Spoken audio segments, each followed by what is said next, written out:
Okay. प्यारे बच्चों, आज हम लोग क्लास 12th की ज्योग्राफी पढ़ेंगे। चैप्टर छठा चल रहा है और लेक्चर होगा 19वां। इससे पहले हम लोग 18 लेक्चर पढ़ चुके हैं। तो इसका नाम है पाठ का द्वितीय क्रियाएं।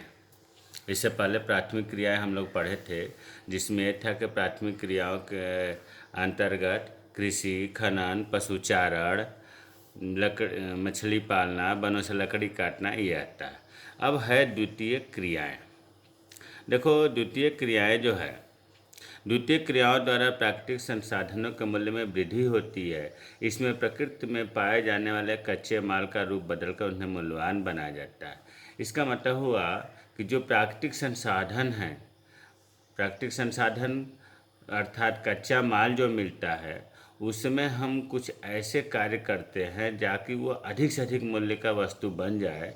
तो ये द्वितीय क्रियाओं में आता है। जैसे कपास है, कपास क्या है? कच्चा माल है और ये प्राथमिक क्रियाओं के तहत मिलता है। फिर उसे हम उद्योग के द्वारा सूती वस्त्र बनाते हैं।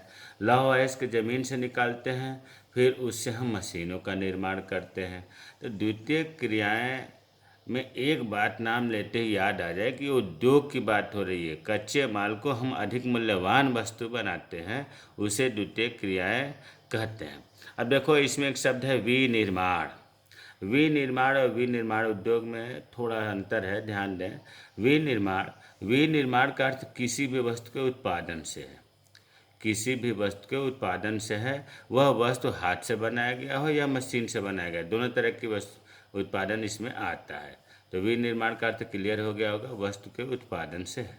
अब विनिर्माण उद्योग, अभी जो मैं बताया था वही चीज़ है इसमें। वे क्रियाएं जिनमें प्राथमिक व्यवसाय, प्राथमिक व्यवसाय मतलब प्राथमिक क्रियाओं के अंतर्गत जो व्यवसाय आता है, जैसे कृषि, पशुपालन, खनन आदि के उत्पादों को तकनीक का प्रयोग करके संसाधित किया जाता है। इसका मतलब हुआ कि जो हमारे प्राथमिक व्यवसाय से कच्चा माल मिला है, उसमें हम तकनीक का प्रयोग करके कुछ प्रोसेस करेंगे, कुछ क्रियाएं करेंगे और उससे अधिक उपयोगी वस्तु बनाया जाएगा। यही विनिर्माण उद्योग कहलाता है। जैसे कपास है, कपास कच्चे माल के रूप में मिला, उसे हम तकनीक के द्वारा सूती वस्त्र उद्योग में कपड़ा बनाते हैं। तो विनिर्माण उद्योग का मतलब हुआ कि प्राथमिक व्यवसाय से जो प्रोडक्ट मिलता है, उसमें हम संसाधित करके, कुछ प्रोसेस करके, कुछ क्रियाएं करके अधिक उपयोगी बनाते हैं, जिसे विनिर्माण उद्योग कहते हैं। अब है उद्योगों के स्थानीयकरण। स्थानीयकरण का एक नाम है अवस्थिति, लोकलाइजेशन। देखो, स्थानीयकरण का पहले अर्थ समझ लो। कोई भी उद्योग हर जगह नहीं स्थापित हो सकता। आप देखे होंगे, जैसे मान लीजिए कि बुलंदशहर है, बुलंदशहर में डेयरी उद्योग ज़्यादा है, गन्ना चीनी मिल ज़्यादा है। क्यों ऐसा होता है? क्योंकि यहाँ पर दुग्ध उद्योग के लिए, चीनी उद्योग के लिए रॉ मटेरियल, कच्चा माल आसानी से उपलब्ध हो जाता है। आप झारखंड में, बिहार में देख लें, वहाँ पर लौह इस्पात उद्योग ज़्यादा है। क्यों? क्योंकि वहाँ पर आसानी से उसे लौह अयस्क मिल जाता है, कोयला मिल जाता है। तो स्थानीयकरण का मतलब हुआ कि कौन ऐसी दशाएं हैं जिसके वजह से वहाँ अधिक उससे रिलेटेड कंपनियाँ बन जाएं, उद्योग बन जाए। तो पहला है बाजार। देखो, उद्योगों का जब हम बढ़ावा देंगे तो बाजार होना जरूरी है। बाजार का मतलब हुआ कि वहाँ पर जो अधिक उत्पादित माल है, वहाँ पर विक्रेता बेचने के लिए पहुँचे, उससे ज़रूरत वाले खरीदने के लिए पहुँचे। क्रेता विक्रेता जहाँ होते हैं उसे बाजार कहते हैं। तो बाजार बहुत होना जरूरी है, नहीं तो प्रोडक्ट कहाँ बेचेंगे। दूसरा है कच्चे माल की प्राप्ति। बहुत महत्वपूर्ण कारक है उद्योग के स्थानीयकरण के लिए। कच्चा माल वहाँ पर आसानी से मिल जाए, नज़दीक हो। अब ऐसा ना हो कि यहाँ पर हमने खोल दिया लौह इस्पात उद्योग और लौह अयस्क लाना हो झारखंड से, तो फिर तो कच्चा माल लाने में बहुत खर्चा आ जाएगा।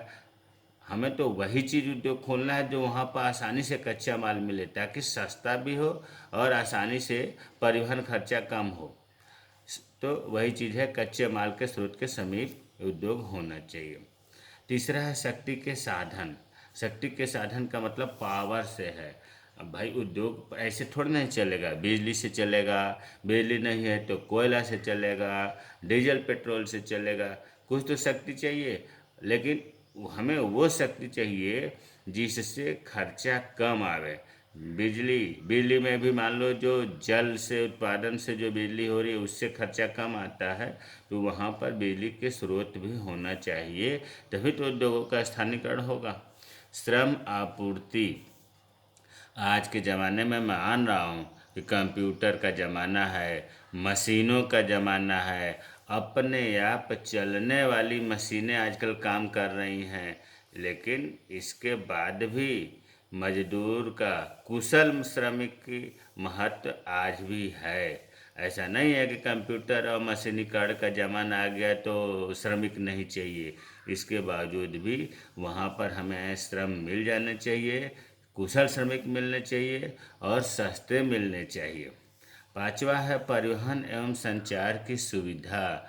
उद्योगों का स्थानीयकरण तो तभी होगा जब वहाँ सड़कें हों और यातायात की सुविधाएं हों, आने जाने के लिए साधन उपलब्ध हो और संचार की भी व्यवस्था हो, ताकि फ़ोन से बात होता रहे कि कहाँ क्या हुआ। अगला है सरकारी नीति। उद्योगों के स्थानीयकरण में सरकारी नीति, गवर्नमेंट पॉलिसी का भी बहुत महत्व है।